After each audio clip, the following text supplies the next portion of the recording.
Hello, everyone. I wanted to read a little bit about Neil Armstrong today. For every 20 likes and comments, I will be donating additional money to Wikipedia for also supplying what I'm going to read. Armstrong was born in rural Washington Township in Auglaize County, Ohio, on August 5th, 1930, the son of Viola Louise and Stephen Koenig Armstrong. He was of German, English, Scots-Irish, Irish, and Scottish descent. He is a descendant from Clan Armstrong. He had a younger sister, June, and a younger brother, Dean. His father was an auditor for the Ohio state government, and the family moved around the state repeatedly, living in 16 towns over the next 14 years. Armstrong's love for flying grew during this time, having started at the age of 2 when his father took him to the Cleveland air races. When he was 5 or 6, he experienced his first airplane flight in Warren, Ohio, when he and his father took a ride in a Ford trimotor, also known as a tin goose. Armstrong constructed and flew model aircraft beginning in his youth. The family's last move was in 1944 and took them back to Wapakoneta, where Armstrong attended Bloom High School and took flying lessons at the Wapakoneta Airfield. He earned a student flight certificate on his 16th birthday and soloed in August, all before he had a driver's license. He was an active Boy Scout and earned the rank Eagle Scout. As an adult, he was recognized by the Scouts with their Distinguished Eagle Scout Award and Silver Buffalo Award. While flying toward the moon on July 18, 1969, he sent his regards to the attendees at the National Scout Jamboree in Idaho. Among few personal items that he carried with him to the moon and back was a World Scout badge. At age 17 in 1964, Armstrong began studying aeronautical engineering at Purdue University in West Lafayette, Indiana. He was the second person in his family to attend college. Armstrong was also accepted to Massachusetts Institute of Technology, MIT, but he resolved to go to Purdue after watching a football game between Purdue Boilermakers and the Ohio State Buckeyes at the Ohio Stadium in 1945, in which quarterback Bob DeMoss led the Boilermakers to a second sound victory over the highly regarded Buckeyes. An uncle who attended MIT had also advised him that he could receive a good education without going all the way to Cambridge, Massachusetts. His college tuition was paid for under the Holloway Plan. Successful applicants committed to 2 years of study, following 2 years of flight training and 1 year of service as an aviator in the U.S. Navy. Then, completion of the final 2 years for the bachelor's degree. Armstrong did not take courses in naval science, nor did he join the Naval Reserve Officers Corps. Armstrong's call-up from the Navy arrived on January 26, 1949, requiring him to report to Naval Air Station Pensacola in Florida for flight training with Class 5-49. After passing the medical examinations, he became a midshipman on February 24, 1949.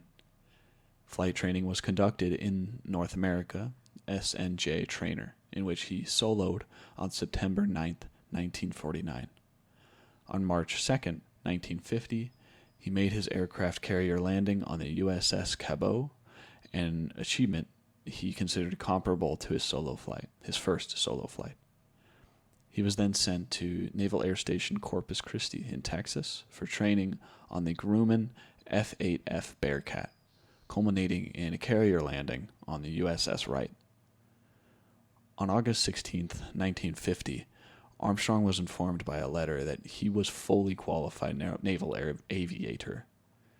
His mother and sister attended his graduation ceremony on August 23, 1950.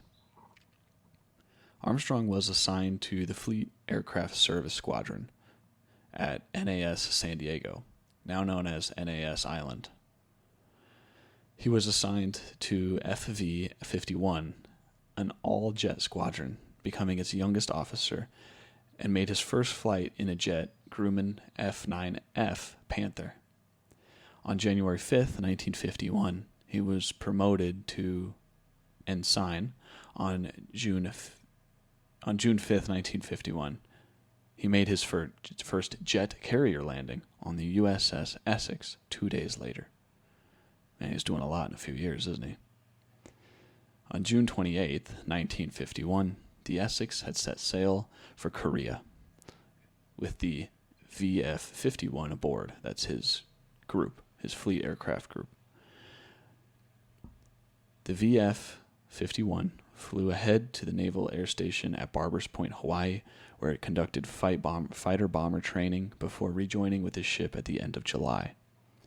On August 29th, 1951, Armstrong saw action in the Korean War as an escort for the photo reconnaissance plane over Songjin.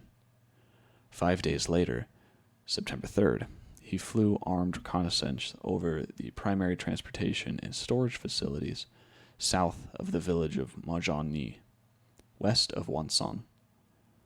According to Armstrong, he was making low bombing runs at 350 miles per hour when 6 feet of his wing was torn off after it collided with a cable and was strung across the hills as a booby trap. He was flying 500 feet above the ground when it hit. While there was heavy anti-aircraft fire in the area, none actually hit Armstrong's aircraft. An initial report to the commanding officer of the Essex said that Armstrong's F-9F Panther was hit by anti-aircraft fire. The report indicated that he was trying to regain control and collided with the pole when that 2 feet of his wing, his right wing, was sliced off. Further perversions of the story, however, by different authors, have added that he was only 20 feet above the ground and that 3 feet of his wing was sheared off. Armstrong flew the plane back to friendly territory, but because of the loss of the aileron, ejection was the safest option. He intended to eject over water and await rescue by Navy helicopters, but his parachute was blown back over land. A jeep driven by a roommate of his from flight school actually went to pick him up. It is unknown what happened to the wreckage of the aircraft, the F-9F 2 Buno 125122. In all, Armstrong flew 78 missions over Korea for a total of 121 hours in the air, a third of them in January 1952. With the final mission of March 5th, 1952, of the 492 U.S. Navy persons killed in the Korean War, only 27 of them were from the Essex war cruiser. Armstrong received the Air Medal of Honor for 20 combat missions, 2 gold stars, and for the next 40, the Korean Service Medal and Engagement Star, the National Defense Service Medal, and the United Nations Korea Medal. Armstrong's regular commission was terminated on February 25th, 1952. He became an ensign in the United States Navy Reserve. On completion for his combat tour with Essex, he was assigned to a transportation squadron, the VR-32, in May 1952. He was released from active duty on August 23, 1952, but remained in service and was promoted to lieutenant, junior grade, on May 9, 1953. As a reservist, he continued to fly, first with the VF-724 at the Naval Air Station Glenview in Illinois, and then, after moving to California, with the VF-773 Naval Air Station in Los Alamitos. He remained in the reserve for 8 years before resigning his commission on October 21st, 1960. After his service with the Navy, Armstrong returned to Purdue. His previously earned good but not outstanding grades now improved, lifting his final GPA to a respectable but not outstanding 4.8 out of 6. He pledged the Phi Delta Theta fraternity and lived in its fraternity house. He wrote and co-directed 2 musicals as part of the all-student revue. The first was a version of Snow White and the Seven Dwarfs, co-directed with his girlfriend Joanne Alford from the Alpha Chi Omega sorority, with the songs from 1937 Walt Disney film, including Someday My Prince Will Come. The second was titled The Land of Eggalach, college spelled backwards. That's funny. With music from the Gilbert and Sullivan, but new lyrics. Armstrong was chairman of the Purdue Aeroflight Club and flew the club's aircraft, an Aeronautica, and a couple of Pipers, which were kept at a nearby Aerot's airport in Lafayette, Indiana. Flying the Aeronautica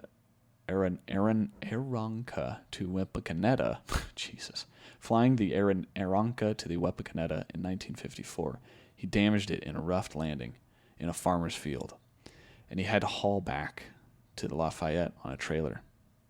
He was a baritone player and in the Purdue All-American Marching Band. 10 years later, he was made an honorary member of the Kappa Kappa Psi National Band Honorary Fraternity. Armstrong graduated with a Bachelor's of Science degree in Aeronautical Engineering in January 1955. In 1970, he completed his Master's of Science degree in Aerospace Engineering at the University of Southern California, USC. He eventually would be awarded an honorary doctorates by several universities. Armstrong met Janet Elizabeth Sheeran, who was majoring in home economics, at a party hosted by the Alpha Chi Omega. According to a couple, there was no real courtship, and neither could remember the exact circumstances of their engagement. They were married on January 28th, 1956, at a congregational church in Wilmette, Illinois. When he moved to Edwards Air Force Base, he lived in the bachelor's quarters of the base, while Janet lived in the Westwood district of Los Angeles. After one semester, they moved into a house in Antelope Valley near Edwards Air Force Base. Janet did not finish her degree, a fact she regretted later in life. The couple had 3 children. In June 1961, their daughter Karen was diagnosed with diffuse intrinsic pontine glioma, a malignant tumor in the middle of her brainstem. X-ray treatment slowed its growth, but her health deteriorated to the point where she could no longer walk or talk. She died of pneumonia, related to her weakened health, on January 28, 1962, at a tragic age of 2. Following his graduation from Purdue, Armstrong became an experimental research test pilot. He applied at the National Advisory Committee for Aeronautics, NACA, not NASA, for high-speed flight station at Edwards Air Force Base. NACA had no open positions and forwarded his application to the Lewis Flight Propulsion Laboratory in Cleveland, where Armstrong made his first test flight on March 1st, 1955. Armstrong's stint at the Cleveland lasted only a couple of months before a position at the high-speed flight station became available. He reported for work there on July 11th, 1955. On his first day, Armstrong was tasked with piloting chase planes during release of experimental aircraft from modified bombers. He also flew modified bombers, and one of these missions had his first flight incident at the Edwards. On March 22nd, 1956, he was in a Boeing B-29 Super Fortress, which was to airdrop a Douglas D-558-2 Skyrocket. He sat at the right-hand co-pilot seat while the pilot in the command seat. Stan Butchart sat in the left-hand pilot seat flying the B-29. As they climbed to 30,000 feet, the number 4 engine stopped and the propeller began windmilling, as in rotating freely with the airstream. Despite hitting the switch that would normally stop the propellers from spinning, Butchart watched it slow before speeding up again. on its own accord, even faster than the others. If it spun too fast, it would break apart, and the aircraft needed to hold an airspeed of 210 miles per hour to launch the skyrocket payload. The B-29 could not land with the skyrocket attached to its belly. Armstrong and Buchart brought the aircraft nose down Armstrong and Buchart brought the aircraft into a nose down attitude to increase its speed, then launched the skyrocket. At the instant of launch, the number 4 engine propeller disintegrated in pieces of the damaged number 3 engine. Pieces of it damaged the number 3 engine and hit the number 2 engine. Buchart and Armstrong were forced to shut down the damaged number 3 engine along with the number 1 engine because of the torque it created. They made a slow, circling descent from 30,000 feet using only the number 2 engine and landed safely. Armstrong served as project pilot on the Century Series fighters, including the North American F-100 Super Sabre, the A and C variants, the McDonnell F-101 Voodoo, and the Lockheed F-104 Starfighter, the Republic F-105 Thunder Chief, and the Convair F-106 Delta Dart. These are very cool planes, by the way. If you go on Wikipedia and hover over them, they look sweet. He also flew the Douglas DC-3, Lockheed T-33 Shooting Star, the North American F-86 Sabre, the McDonnell Douglas F-4 Phantom II, the Douglas F-5D-1 Skylancer, the Boeing B-29 Superfortress, the Boeing 47 Stratojet, and the Boeing KC-135 Stratotanker. He was one of 8 pilots involved in the Paraceve Paraglider Research Vehicle program. Over his career, he flew more than 200 different types of model aircraft. His first flight in the rocket-powered aircraft was on August 15, 1957, in the Bell X-1B to an altitude of 11.4 miles. On landing, the poorly designed landing gear failed, as had happened about a dozen other previous flights. He flew the North American X-15 7 times. For clarity, these are essentially just rockets with people manning them. They're almost not even planes anymore. Including the first flight of the cue ball system, the first flight of the number 3 X-15 airframe, and the first flight of the MH-96 Adaptive System Control. He became an employee for the National Aeronautics and Space Agency, or Space Administration, on October 1st, 1958, which absorbed NACA. It is now NASA. Armstrong was involved in several incidents that went down in Edwards folklore, or were chronicled in the memoirs of colleagues. During his 6th X-15 flight, April 20th, 1962, Armstrong was testing the MH-96 control system when he flew to a height over 270,000 feet. He held up the aircraft nose during his descent to demonstrate the MH-96's G-limiting performance, and the X-15 ballooned back up to around 140,000 feet. He flew past the landing field at Mach 3 at over 100,000 feet in altitude, and ended up 40 miles south of Edwards. After a sufficient descent, he turned back toward the landing area and landed. It was the longest X-15 flight in both time and length of the ground track. Fellow astronaut Michael Collins wrote that of X-15 pilots, Armstrong had been considering one of the weaker stick and rudder men, but the very best when it came to understanding the machine's design and how it operated. Many of the test pilots at Edwards praised Armstrong's engineering ability. Milt Thompson said that he was the most technically capable of the early X-15 pilots. Bill Donna said Armstrong had a mind that absorbed things like a sponge. Those who flew for the Air Force tended to have different opinion, especially like Chuck Yeager or Pete Knight, who did not have engineering degrees. Knight said that pilot engineers flew in ways that were more mechanical than it is flying, and gave this as a reason as to why some pilot engineers get into trouble. Their flying skills do not come naturally. Armstrong made 7 flights in the X-15 between November 30th and 1960 and July 26th, 1962. He reached a top speed of Mach 5.74, that's 4,000 miles an hour, in which the X-15 in which he made this speed at 4,000 miles an hour. He made it in the X-15-1 and left the research center with a total of 2,400 flying hours.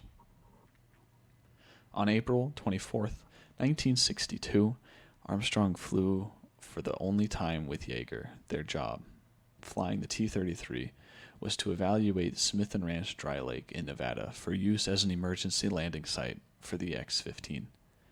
In his autobiography, Yeager wrote that he knew the lake bed was unsuitable for landings after recent rains, but Armstrong insisted on flying out anyways. As they attempted a touch and go, the wheels became stuck and they had to wait for rescue. Armstrong told the story. Yeager never tried to talk him out of it, and they made the first successful landing on the east side of the lake. Then Yeager told him to try again, this time a little bit slower. On the second landing, they became stuck, proving Yeager to fits of laughter. On May 21st, 1962, Armstrong was involved in the Nellis affair. He was sent in an F-104 to inspect Delamere Dry Lake in the southern Nevada, again for emergency landings. He misjudged altitude and did not realize the landing gear had not fully extended. As he touched down, the landing gear began to retract. Armstrong applied full power to abort landing, but the vertical fin in the landing gear door stuck to the ground, damaging the radio and releasing hydraulic fluid. Without radio communication, Armstrong flew south to Nellis Air Force Base, past the control tower, and waggled his wings, the signal for a no radio approach. The loss of hydraulic fluid caused the tailhook to release, and upon landing, he caught the arresting wire attached to an anchor chain and dragged the chain along the runway. It took 30 minutes to clear the runway and rig another arresting cable. Armstrong telephoned Edwards and asked for someone to collect him. Milt Thompson was sent in a F-104B, the only two-seater available, but a plane Thompson had never flown.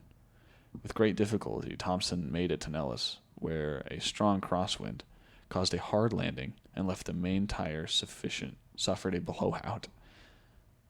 The runway was again closed to clear it, and Bill Dana was sent to Nellis in a T-33, but he had almost landed long. The Nellis Base Operations Office then decided to avoid any further problems. It would be best to find the 3 NASA pilots a ground transportation back to Edwards. His astronaut career. On June 1958, Armstrong was selected in the Air Force Man in Space Soonest program, but the Advanced Research Projects Agency canceled its funding in August 1st, 1958, and on November 5th, 1958, it was superseded by Project Mercury, a civilian project run by NASA. As a NASA civilian test pilot, Armstrong was ineligible to become one of the astronauts at the time, as the selection was restricted for military test pilots only. In November 1960, he was chosen as part of the pilot consultant group from the X-20 Dinosaur. Yes, Dinosaur, not like dinosaur, but Dinosaur. A military spaceplane under development by Boeing for the U.S. Air Force, and on March 15, 1962, he was selected by the U.S. Air Force as one of 7 pilot engineers who would fly the X-20 when it got off the design board. In April 1962, NASA sought applications for the second group of NASA astronauts for Project Gemini, a proposed 2-man spacecraft. This time, selection was open to qualified civilian test pilots. Armstrong visited the Seattle World Fair in May 1962 and attended a conference there on space exploration and what was co-sponsored by NASA. After he returned from Seattle on June 4th, he applied to become an astronaut. His application arrived about a week past the June 1st, 1962 deadline, but Dick Day, a flight simulator expert with whom Armstrong had worked closely at Edwards with, saw the late arrival of the application and slipped it into the pile before anyone noticed. At Brooks Air Force Base at the end of June, Armstrong underwent a medical examination that many applicants described as painful and at times seemingly pointless. NASA's Director of Flight Crew Operations, Deke Slayton, called Armstrong September 13, 1962, and asked whether he would be interested in joining the NASA Astronaut Corps as part of the press dubbed New Nine. Without hesitation, Armstrong said yes. The selections were kept secret until 3 days later, although the newspaper reports had circulated since earlier that year that he would be selected as the first civilian astronaut. Armstrong was one of 2 civilian pilots selected for this group. The others were Elliot See., another former naval aviator. NASA selected the second group that, compared to the Mercury 7 astronauts, were younger and had more impressive academic credentials. Collins wrote that Armstrong was by far the most experienced test pilot in the astronaut corps. The Gemini program. Gemini 5. On February 8, 1965, Armstrong and Elliot were picked as the backup crew for Gemini 5, with Armstrong as the commander, supporting the prime crew of Gordon Cooper and Pete Conrad. The mission's purpose was to practice space rendezvous and to develop procedures and equipment for a 7-day flight, all of which would be required for the mission to the moon. With 2 other flights, Gemini 3 and Gemini 4, in preparation, 6 crews were completing for simulator time, so Gemini 5 was postponed. It finally lifted off on August 21st. Armstrong and See watched the launch at Cape Kennedy, then flew to the Manned Spacecraft Center in Houston. The mission was generally successful. Despite a problem with the fuel cells that prevented rendezvous, Cooper and Conrad practiced a phantom rendezvous, carrying out the maneuver without a target. The crews for Gemini 8 were assigned on September 20th, 1965.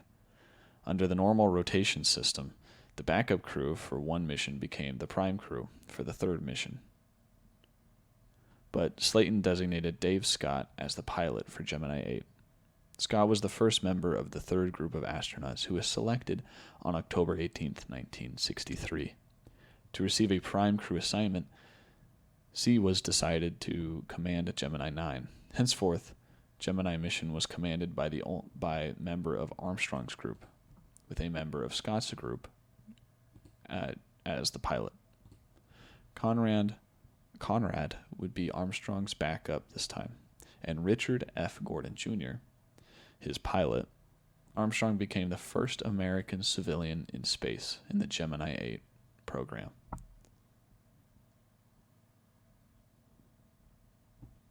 The first American civilian in space. Armstrong would also be the last of his group to fly in space, as he died in a T-30...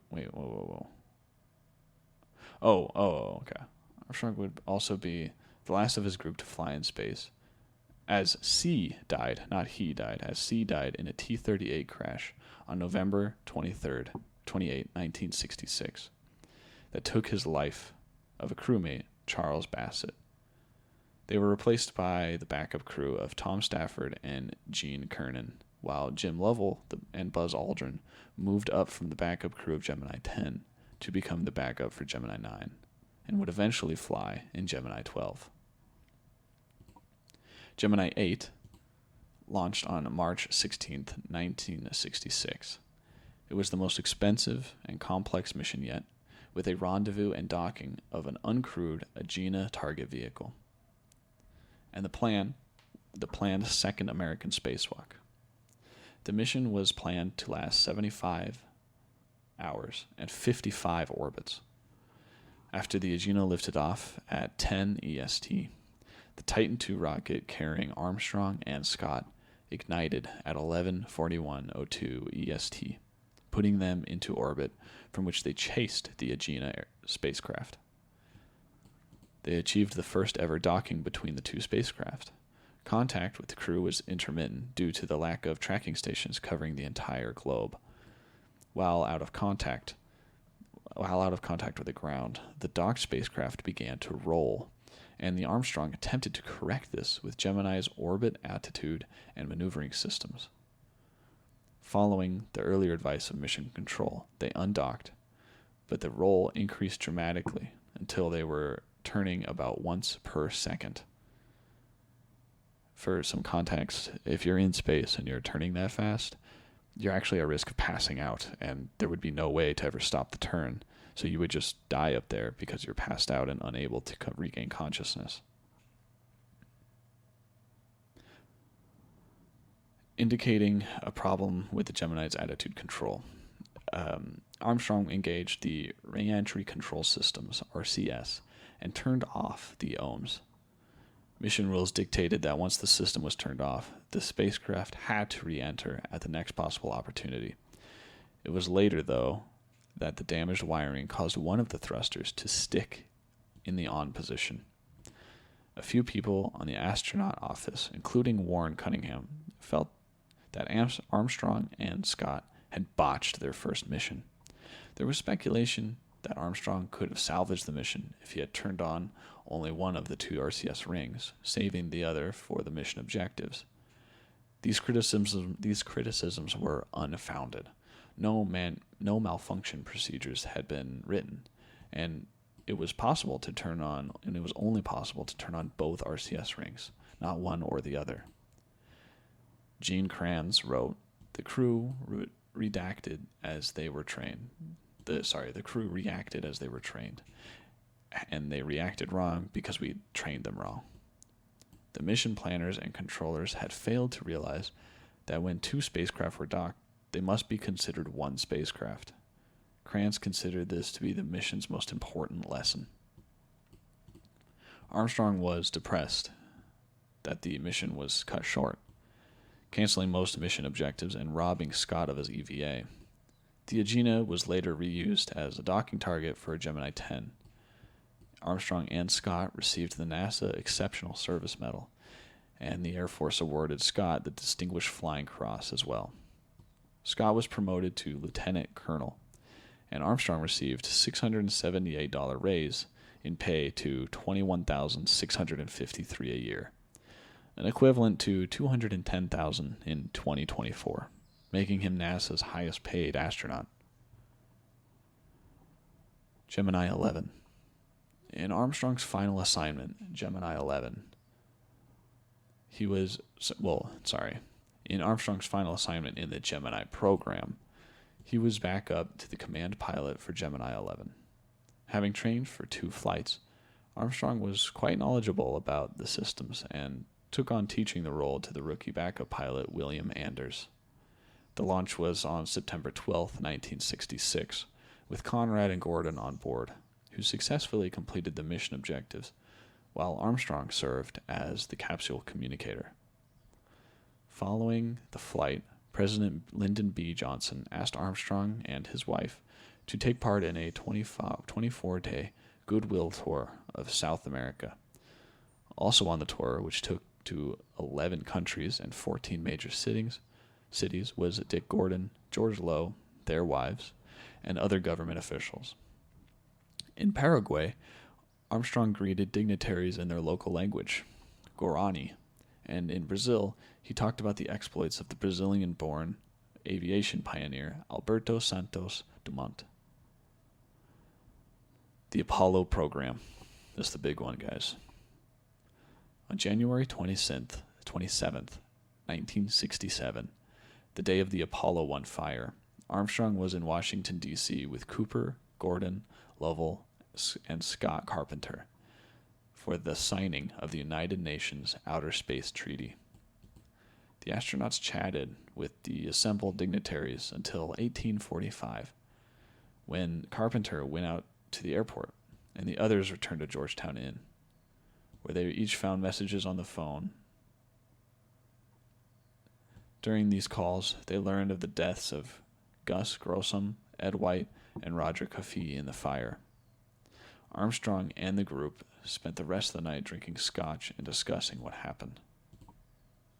There was a test, essentially, for one of the capsules that was going to be going to space, and during the test, the entire crew died because of a fire that was on board.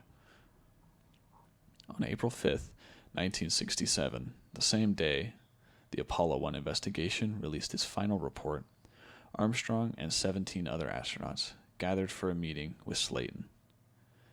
The first thing Slayton said was, "The guys who are going to fly the next lunar mission are the guys in this room." According to Kernan, Armstrong showed no reaction to the statement. To Armstrong, it came as no surprise. The room was full of veterans of Project Gemini, the only people who could actually fly the lunar mission. Slayton talked about the planned missions and named Armstrong the backup crew for Apollo 9, which at that stage was planned as a medium Earth orbit test of the combined lunar module and command and service module. The crew was officially assigned on November 20th, 1967. For crewmates, Armstrong was assigned Lovell and Aldrin. For Gemini 12. After design and manufacturing delays of the lunar module, Apollo 8 and 9 swapped prime and backup crews based on the normal crew rotation. Armstrong would command Apollo 11, with one change. Collins, on Apollo 8, crew began experiencing trouble with his legs. Doctors diagnosed him with the problem as a bony growth between his fifth and sixth vertebrae, requiring surgery. Lovell took his place on the Apollo 8 crew, and when Collins recovered, he joined Armstrong's crew. To give the astronauts practice piloting the lunar module on its descent, NASA commissioned Bell Aircraft to build 2 lunar module research vehicles, later augmented with the 3 lunar landing training vehicles, nicknamed the Flying Bedsteeds. They simulated the moon's 1/6 gravity using a turbofan engine to support 5/6 of the craft's weight. On May 6, 1968, 100 feet above the ground, Armstrong controls started to degrade with the LLRV began rolling. He ejected safely before the vehicle struck the ground and burst into flames. There's a really gnarly picture of this, actually, where he is probably 100, maybe 200 feet above the fire. Later analysis suggested that had he ejected a half a second later, his parachute would not have opened in time, and his parachute would not have opened in time. His only injury was from biting his tongue. The LLRV was completely destroyed, and even though he was nearly killed, Armstrong maintained that without the LLRV and the LLTV, the lunar landings would not have been successful, as they gave the commanders essential experience in piloting the lunar landing craft. In addition to the LLRV training, NASA began lunar landing simulator training after Apollo 10 was completed. Aldrin and Armstrong trained for a variety of scenarios that could develop during a real lunar landing. They also received briefings from geologists at NASA. Apollo 11. After Armstrong served as a backup commander for Apollo 8, Slayton offered him the post of commander of Apollo 11 on December 23, 1968, as Apollo 8 orbited the moon. According to Armstrong's 2005 biography, Slayton told him that although the planned crew was Commander Armstrong, Lunar Module pilot Buzz Aldrin, and Command Module pilot Michael Collins, he was offering Armstrong a chance to replace Aldrin with Jim Lovell. After thinking it over for a day, Armstrong told Slater that he would stick with Aldrin. as he had no difficulty working with him, and though Lovell deserved his own command, and thought Lovell deserved his own command. Replacing Aldrin with Lovell would have made Lovell the lunar module pilot, unofficially the lowest ranking member, and Armstrong could not justify placing Lovell, the commander of Gemini 12, in the number 3 position of the crew. The crew of Apollo 11 was assigned January 9th, 1969, as Armstrong, Collins, and Aldrin, with Lovell, Anders, and Fred Hayes as the backup crew. According to Chris Kraft, what are these names, guys? What were we doing in the 60s? According to Chris Kraft, a March 1969 meeting among Slayton, George Low, Bob Gilruth, and Kraft determined that Armstrong would be the first person on the moon, in part because NASA management saw him as the person who did not have a large ego. A press conference in April 14, 1969, gave the design of the lunar module cabin as the reason for Armstrong's being first. The hatch, it opens inwards and to the right, making it difficult for the LM pilot on the right side to exit first. At the time of their meeting, the 4 men did not know about the hatch consideration. The first knowledge of the meeting outside the small group came when Kraft wrote his book. Methods of circumventing this difficulty existed, but it is not known if these were considered at the time. Slayton added, "Secondly, just on the pure protocol basis, I figured the commander ought to be the first guy out. I changed it as soon as I found they had the timeline that showed that. Bob Gilruth approved my decision." The voyage to the moon. A Saturn V rocket launched Apollo 11 from the Launch Complex 39A at the Kennedy Space Center on July 16, 1969 at 13:32 UTC. Armstrong's wife Janet and 2 sons watched from a yacht moored on the Banana River. During the launch, Armstrong's heart rate peaked at 110 beats per minute. He found the first stage the loudest, much noisier than the Gemini 8 and Titan II launches. The Apollo command module was relatively roomy compared with the Gemini spacecraft. None of the Apollo 11 crew suffered space sickness, as some members of previous crews had. Armstrong was especially glad about this, as he had been prone to motion sickness as a child and could experience nausea after long periods of aerobatics. Apollo 11's objective was to land safely on the moon rather than touch down to a precise location. 3 minutes into the lunar descent, Armstrong noted that the craters were passing about 2 seconds too early, which meant that the lunar module Eagle would probably touch down several miles beyond the planned landing zone. As the Eagle's landing radar acquired the surface, several computer error alarms started sounding. The first was a code 1202 alarm, and even their extensive training, Armstrong nor Aldrin knew what that code meant. They promptly received word from Capcom, Charles, Duke, and Houston that the alarms were not a concern. 1202 and 1201 were caused by the executive overflows in the Lunar Module Guidance computer. In 2007, Aldrin said that the overflows were caused by his own counter-checklist choice of leaving the docking radar on during the landing process, causing the computer to process unnecessary radar data. When it came to not having enough time to execute all tasks, the computer dropped to the lower priority ones, triggering the alarms. Aldrin said that he decided to leave the radar on in case an abort was necessary when redocking with the Apollo command module. He did not realize it would be causing the alarm overflows. When Armstrong noticed they were heading toward a landing area that seemed unsafe, he took the manual control over the lunar module and attempted to find a safer area. This took longer than expected, and longer than most simulations had taken. For this reason, Mission Control was concerned that the lunar module was running low on fuel. On landing, Aldrin and Armstrong believed they had 40 seconds of fuel left, including the 20 seconds worth which had to be saved for the event of an abort.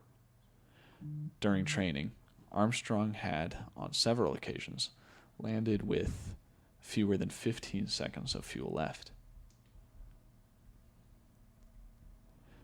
He was also confident that the lunar module could survive. Post-mission analysis showed that at touchdown, there were 45 to 50 seconds of propellant burn time left.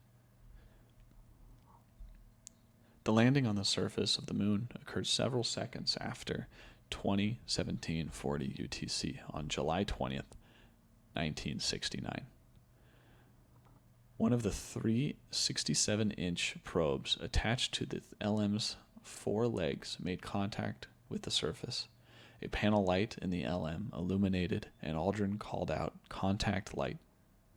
Armstrong shut the engine off and said, "Shut down." As the LM settled onto the surface, Aldrin said, "Okay, engine stop." When they both called out some post-landing checklist items, after a 10-second pause, Deuce acknowledged the landing with, "We copy you down, Eagle." Armstrong confirmed the landing to Mission Control and the world with the words, "Houston, Tranquility Base here. The Eagle has landed." Aldrin and Armstrong celebrated with a brisk handshake and a pat on the back. They then returned to the checklist of contingency tasks. Should an emergency liftoff become necessary after Armstrong confirmed touchdown, Duke re-acknowledged, adding a comment about the flight crew's relief. "Roger, Tranquility, we copy you on the ground. You got a bunch of guys that are out to turn blue. We are breathing again. Thanks a lot." During the landing, Armstrong's heart rate ranged from 100 to 150 beats per minute. The first moonwalk. The flight plan called for a crew rest period before leaving the module, but Armstrong asked for this to be moved to earlier in the evening, Houston time, when he and Aldrin were ready to go outside. Eagle was depressurized, the hatch was opened, and Armstrong made his way down the ladder. At the bottom of the ladder, while standing on the lunar module, Armstrong said, "I'm going to step off the LM now." He turned and set his left boot on the lunar surface on July 21st, 1969. He then said, "That's one small step for man, one giant leap for mankind." The exact time of Roger's first step on the moon is somewhat unclear, although they speculate it's at 02:56 UTC. Armstrong prepared his famous epigram on his own. In a post-flight press conference, he said that he chose the words just prior to leaving the LM. In a 1983 interview in Esquire magazine, he explained to George Plimpton, "I always knew there was a good chance of being able to return to Earth, but I thought that the chances of a successful touchdown on the moon's surface were about even money, 50-50. Most people don't realize how difficult the mission was. So it didn't seem to me that there was much of a point in thinking of something to say if we had to abort the landing anyways." In 2012, his brother Dean Armstrong said that Neil showed him a draft of the line months before launch. Historian Andrew Chaikin, who interviewed Armstrong in 1988 for his book A Man on the Moon, disputed that Armstrong claimed to have conceived the line during the mission. Recordings of Armstrong's transmission do not provide evidence for the indefinite article A before man, though NASA and Armstrong insisted for years that the static obscured it. Armstrong stated that he would never make such a mistake, but after repeated listens to the recording, he eventually conceded that he must have dropped the He later said that he would hope that history would grant me a leeway for dropping the syllable and understand that it was certainly intended, even if it was not said, although it might actually have been said. There have been since claims that, and counterclaims, about whether acoustic analysis of the recording reveals the presence of the missing A. Peter Sean Ford, an Australian computer programmer, conducted a digital audio analysis and claims that Armstrong did say "A man," but the A was inaudible due to the limitations of communication technology of the time. Ford and James R. Hansen, Armstrong's authorized biographers, presented these findings to the Armstrong and NASA representatives, who conducted their own analysis. Armstrong found Ford's analysis persuasive. Linguists David Beaver and Mark Liberman wrote of their skepticism of Ford's claims on the blog Language Log. A 2016 peer-reviewed study again concluded Armstrong had included the article. Had included the article. NASA's transcript continues to show A in parentheses. When Armstrong made his proclamation, Voice of America was rebroadcasted live by the BBC.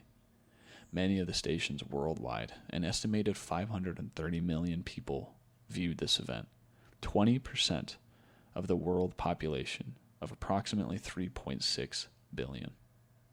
20% of the world population watched him jump off that lunar module onto the moon.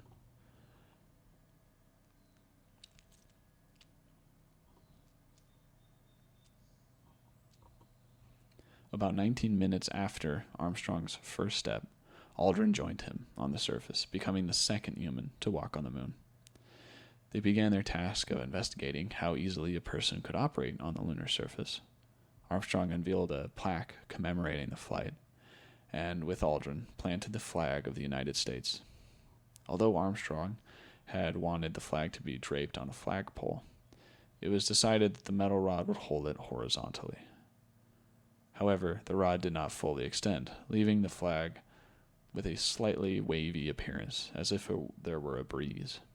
Shortly after the flag planting, President Richard Nixon spoke to them by telephone pole from his office. He spoke for about a minute, after which Armstrong responded for about 30 seconds. In Apollo 11 photographic record, there are about only 5 images of Armstrong partly shown or reflected. The mission was planned to the minute, the majority of photographic tasks performed by Armstrong with a single Hasselblad camera. After helping set up an early Apollo scientific experiment package, that is, a set of experiments on the moon, Armstrong went for a walk to what is known as the East Crater, 65 yards east of the LM, the greatest distance ever traveled from the LM on a mission. His final task was to remind Aldrin to leave a small package of memorial items to Soviet cosmonauts Yuri Gagarin and Vladimir Komarov, and Apollo 1 astronauts Grissom, White, and Chaffee. Those are the ones that died in the fire. The Apollo 11 EVA lasted only about 2 hours. Well, 2.5 hours. Each of the subsequent 5 landings was allotted a progressively longer EVA period. The crew of Apollo 17 spent over 22 hours exploring the lunar surface. In a 2010 interview, Armstrong explained that NASA limited their moonwalk because they were unsure how the spacesuits would cope with the moon's extreme high temperatures. Return to Earth. After they re-enter the LM, the hatch was closed and sealed. While preparing for liftoff, Armstrong and Aldrin discovered that their bulky spacesuits, they had broken the ignition switch for the ascent engine. Using part of a pen, they pushed in the circuit breaker to start the launch sequence. Ain't that something? The Eagle then continued its rendezvous in lunar orbit, where it docked with Columbia, the command and service module. The 3 astronauts returned to Earth and splashed down in the Pacific Ocean to be picked up by the USS Hornet. After being released from an 18-day quarantine to ensure they had not picked up any infections or diseases from the moon, the crew was feted across the United States and around the world as a 38-day giant leap tour. The tour began on August 13th, when the 3 astronauts spoke and rode in a ticker tape parades in their honor in New York and Chicago. An estimated 6 million attendees. On the same evening, an official state dinner was held in Los Angeles to celebrate the flight, attended by members of Congress, 44 governors, the Chief Justice of the United States, and ambassadors from 83 nations. President Nixon and Vice President Agnew presented each astronaut with a Presidential Medal of Freedom. After the tour, Armstrong took part in Bob Hope's 1969 USO show, primarily in Vietnam, in May 1970. Armstrong traveled to the Soviet Union to present a talk at the 13th Annual Conference of the International Committee on Space Research. After arriving in Leningrad from Poland, he traveled to Moscow, where he met Premier Alexei Kozygin. Armstrong was the first Westerner to see the supersonic Tu-144 and was given a tour of Yuri Gagarin Cosmonaut Training Center, which he described as a bit Victorian in nature. At the end of the day, he was not surprised to view a delayed video of the Soyuz 9, as it had not occurred to Armstrong that the mission was taking place. Even though Valentina Tereshkova had been his host and her husband, Adriana Nekloviv, was on board. Life after Apollo. Teaching. Shortly after Apollo 11, Armstrong stated that he did not plan to fly to space again. He appointed Deputy Associate Administrator of Aeronautics for the Office of Advanced Research and Technology at ARPA, served in the position for a year, then resigned from it and NASA in 1971. He accepted a teaching position in the Department of Aerospace Engineering at the University of Cincinnati. Having chosen Cincinnati over other universities, including his alma mater, Purdue, because Cincinnati had a small aerospace department, and said he hoped the faculty there would not be annoyed that he came straight into a professorship from the only USC master's degree. He began his master's degree while stationed at Edwards years before, and completed it after Apollo 11 by presenting a report on various aspects of Apollo instead of a thesis on the simulation of hypersonic flight. At Cincinnati, Armstrong was University Professor of Aerospace Engineering. He took a heavy teaching load, taught core classes, and created 2 graduate-level classes, Aircraft Design and Experimental Flight Mechanics. He was considered a good teacher and a tough grader. His research activities during this time did not involve his work at NASA, as he did not want to give the appearance of favoritism. He later regretted the decision. After teaching for 8 years, Armstrong resigned in 1980 when the university changed from an independent municipal university to a state school. Bureaucracy increased. He did not want to be a part of the faculty collective bargaining group, so he decided to teach half-time. According to Armstrong, he had the same amount of work but received half his salary. In 1979, less than 10% of his income came from the university salary. Employees at the university did not know why he left. NASA commissions. In 1970, after an explosion aboard the Apollo 13 aborted its lunar landing, Armstrong was part of the Edgar Courtwright's investigation of the mission, which produced a detailed chronology of the flight. He determined that 28-volt thermostat switch in an oxygen tank, which was supposed to have been replaced with a 65-volt version, led to the explosion. Courtwright's report recommended the entire tank be redesigned at a cost of $40 million. Many NASA managers, including Armstrong, opposed the recommendation, since only the thermostat switch had caused the problem. They lost the argument, and the tanks were redesigned.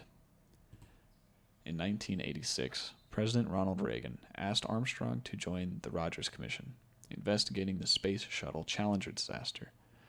Armstrong was made vice chair of the commission and held private interviews with contacts he had developed over the years to help determine the cause of the disaster. He helped limit the committee's recommendations to 9, believing that if there were too many, NASA would not act on them. Armstrong was appointed to a 14-member commission by President Reagan to develop a plan for American civilian space flight in the 21st century. The commission was chaired by former NASA Administrator Dr. Thomas O'Paine, with whom Armstrong had worked during the Apollo program.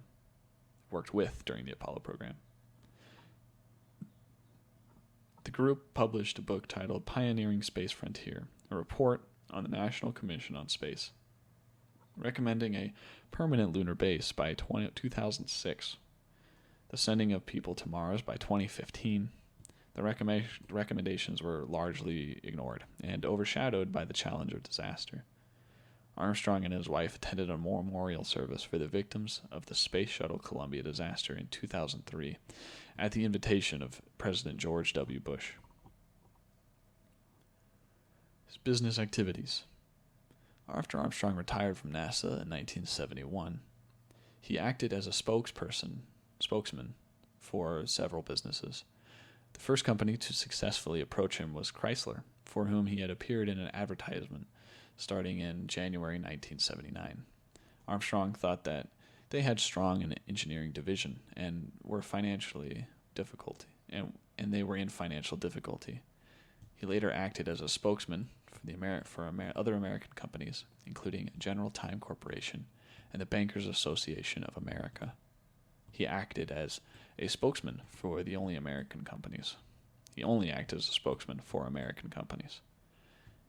In addition to his duties as a spokesman, he also served as the board of directors on several companies. The first company board Armstrong joined was Gates Learjet. Chairing their technical committee, he flew their new and experimental jets, and even set a climb altitude record for business jets. Armstrong became a member of Cincinnati Gas and Electric Company Board 1973. They were interested in nuclear power and wanted to increase the company's technical competence. He served on the board of Taft Broadcasting, also based in Cincinnati. Armstrong joined the board of Solid Rocket Boosters Thylacol in 1989, after previously serving on Rogers commissions, which found that the Space Shuttle Challenger was destroyed due to a defect in the Thylacol manufactured solid rocket booster. When Armstrong left the University of Cincinnati, he became the chairman of Cadwell International Limited, a company that manufactured drilling rigs. He served on additional aerospace boards, first United Airlines in 1978, and later Eaton Corporation in 1980. He was asked to chair the board of directors for a subsidiary of Eaton Al Systems. He chaired the board throughout the company's 2000 merger with EDO Corporation until his retirement in 2002. North Pole and Ecuador expeditions. In 1976, Stanley Hall of Scotland arranged for one of the most expensive large-scale cave explorations in modern history to investigate the Cueva de los Teos in Ecuador. For the expedition, over 100 people were recruited, including members of the Scottish Black Watch and the Royal High Guard Fusiliers Regiment, Ecuadorian military personnel, and various experts in different fields, including Armstrong, then a professor of aerospace engineering at the University of Cincinnati, as an honorary president of the expedition. In 1985, the professional expedition leader, Mike Dunn, organized a trip to take the men deemed the greatest explorers to the North Pole. The group included Armstrong, Edmund Hillary, Hillary's son, Peter, Steve Fawcett, and Patrick Moreau. They arrived at the pole on April 6, 1985. He did not inform the media of the trip and preferred to keep it private.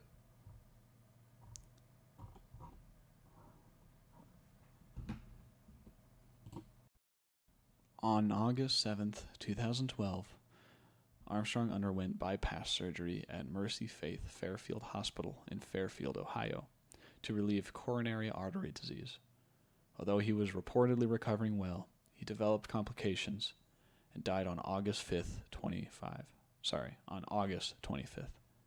President Barack Obama issued a statement memorializing Armstrong as among the greatest of American heroes, not just of his time, but of all time, and added that Armstrong had carried out the aspirations of the United States citizens and had delivered a moment of human achievement that will never be forgotten.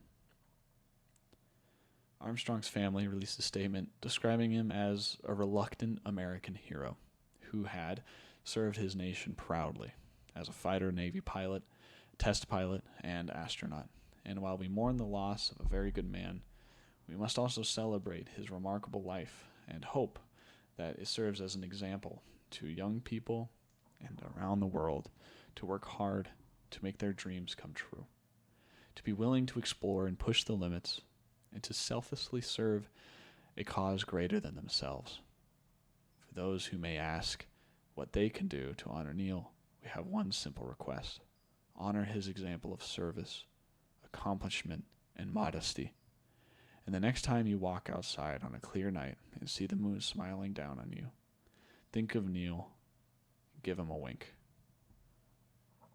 Buzz Aldrin called Armstrong a true American hero and the best pilot he ever knew, and said he was disappointed that the way they would not be able to celebrate the 50th anniversary of the moon landing together in 2019.